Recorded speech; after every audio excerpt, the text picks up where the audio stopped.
5 करोड़ की प्रॉपर्टी इस खातून के लिए ख़तरा बन चुकी है। निकाह से पहले भी वो मुझ पे बहुत तशद्दुद करता था इसी प्रॉपर्टी की वजह से। पुलिस का तो ये वतीरा बन चुका है कि मजलूम का साथ नहीं देना। खानका डोगरा थाने में मुझ पे तशद्दुद भी बहुत करते रहे हैं। जफ़र जट है वो मुझे बाकायदा गालियाँ दे दे के मेरा नाम ले ले के मुझे बातें करता रहा है। ये जो 4-5 करोड़ रुपए हैं ये इसका हक है, ये इसको मिलना चाहिए। MYK न्यूज की वीडियोस देखने के लिए हमारा चैनल सब्सक्राइब कीजिए और बेल आइकॉन को क्लिक कीजिए ताकि आप हमारी आने वाली वीडियो से बाखबर रह सकें। MYK में आपको खुशामदीद कहेंगे। 5 करोड़ की प्रॉपर्टी इस खातून के लिए ख़तरा बन चुकी है, यानी कि इसी के नाम है, इसका हिस्सा है, लेकिन इसका भाई, इसकी वालदा इसको हिस्सा नहीं दे रही। ये शादीशुदा खातून है, झेलम से चलकर हमारे पास लाहौर आई है ताकि इसको इंसाफ मिल सके और इसकी आवाज़ आला हुकाम तक पहुंच सके और वो एक्शन ले। क्यों इसका भाई इसकी जान का दुश्मन बन गया, इसकी माँ क्यों बन गई है, ये सारी कहानी जानेंगे इनसे। आपका नाम क्या है? मेरा नाम सईदा सीमा फातिमा है। अच्छा, मुझे सारी बात बताओ कि इतनी प्रॉपर्टी आपके नाम पर है और आपकी जान को भी ख़तरा भी है, तो क्या हुआ था, कौन लोग आपके पीछे? पहले नंबर पे बात ये है कि मैंने आज से मेरी शादी को 2 साल हो गए, तीसरा साल स्टार्ट है। मेरा सुतेला भैया सैयद महमूद अल हसन वो मेरी शादी अपने किसी दोस्त था उसके साथ करवाना चाहता था। यही प्रॉपर्टी की वजह से मेरे वालिद साहब नहीं हैं और उनकी मलकियत से जो मुझे हिस्सा आता है वो उस पे वो कब्ज़ा करना चाहता था, इसलिए वो अपने दोस्त से मेरी शादी करवाना चाहता था। वो शराबी लड़का था, मैं वहाँ पे खुश नहीं थी। मैंने अपनी मर्ज़ी से बिलाल के साथ शादी की। जैसे ही मेरा निकाह हुआ, निकाह के 1 माह बाद मेरे उसी सुतेले भाई सैयद महमूद अल हसन ने हमें बगैर पुलिस उसके साथ थी और बगैर पर्चे से उसने हमें पकड़ा घर से। मैं रेंट के घर पे लाहौर रह रही थी। जैसे ही पुलिस हमें थाने लेके गई है, मुझे मनाते रहे हैं मेरे भाई लोग, पुलिस भी मनाती रही है।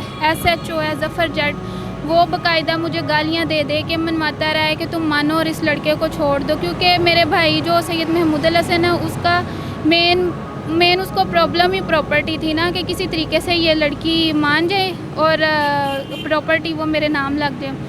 जब मेरा निकाह नहीं था हुआ, निकाह से पहले भी वो मुझ पे बहुत तशद्दुद करता था इसी प्रॉपर्टी की वजह से।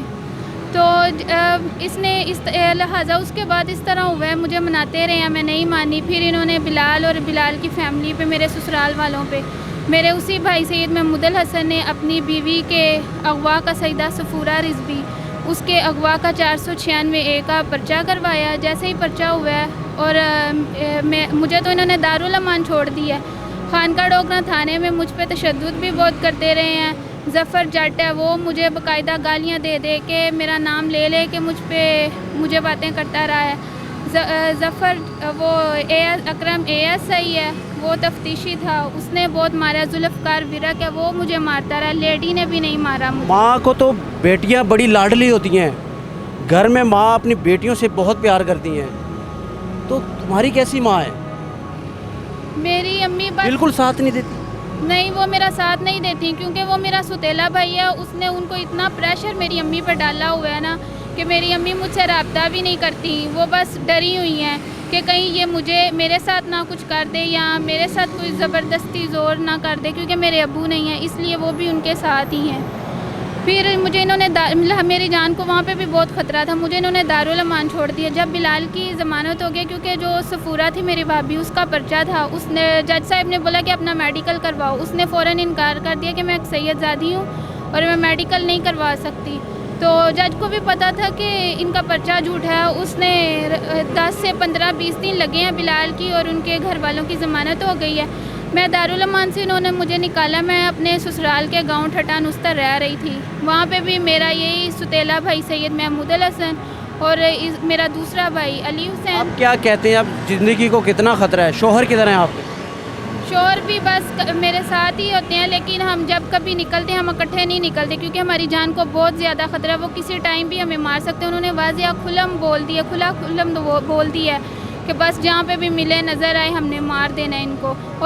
और इसके बावजूद ठटान उस्तर के गाँव के जो लोग हैं उनको भी इन्होंने वाज़िया बोल दिया कि हमने 30 से 40 लाख रुपया दे दिया और इनको हमने मारना है, हर हाल में मार के ही छोड़ना है। यानी कि प्रॉपर्टी इतनी है, 4-5 करोड़ रुपए इसके हिस्से में आती है। ये 2 बहन भाई हैं, एक सौतेला भाई है, कज़न है, वो लेकर पाला है, लेकिन वही इनके दुश्मन बन चुके हैं इसके बकौल। माँ है वो प्रेशर में है, वो भी उनका साथ दे रही है। ये मियाँ बीवी लाहौर की सड़कों पर जलील हो रहे हैं, मुख्तलिफ दरवाजे खटखटा रहे हैं, लेकिन पुलिस का, जैसे इस बहन ने जिक्र किया कि पुलिस खानका डोगरा की इनके साथ क्या कर रही थी, कितना टॉर्चर किया, बेइज्जत किया। पुलिस का तो ये वतीरा बन चुका है कि मजलूम का साथ नहीं देना। जो जेब में हरा नीला नोट डालेगा उसका साथ देंगे, वरना नहीं देंगे। वरना ऐसी बहनें सड़कों पर जलील होती रहेंगी, इंसाफ के लिए दर बदर की ठोकरें खाती रहेंगी और जायदाद के हिस्से के लिए मुख्तलिफ दरवाजे खटखटाती रहेंगी, ताकि इसका जो हक है, ये जो 4-5 करोड़ रुपए हैं, ये इसका हक है, ये इसको मिलना चाहिए। हमारा दीन, हमारा इस्लाम ये कहता है, लेकिन ये कमज़र्फ़ लोग जो हमारे ही ब्लड से होते हैं, जैसे कि इस बहन का जो भाई है और इसका एक कज़न है, वो इसकी जायदाद के पीछे लग चुके हैं और अब ये सड़कों पर जलील हो रही है। अच्छा, इंसाफ के लिए किससे अपील करोगे? मैं इंसाफ के लिए इमरान खान और इमरान खान की टीम से अपील करूंगी, और ये जो IG CCPO Lahore, chief justice, सबसे मैं रिक्वेस्ट हाथ जोड़ के करती हूँ कि मुझे इंसाफ दिलाया जाए और मेरा ये जो सौतेला भाई है, ये मेरी जान का दुश्मन बना हुआ है, इसके ख़िलाफ़ और इसके साथ जो मिले हुए हैं उनके ख़िलाफ़ कानूनी कार्रवाई की जाए। बहुत शुक्रिया। ये हालात है जी, इंसाफ मिलना चाहिए, जो इसका हक है। अब इंसाफ कौन देगा? CCPO जितने नाम इस बहन ने लिए, उन सब में से किसी ने उठना है, इस खबर का नोटिस लेना है और इस बहन को इंसाफ देना है। तो आज के MYK में सिर्फ इतना ही।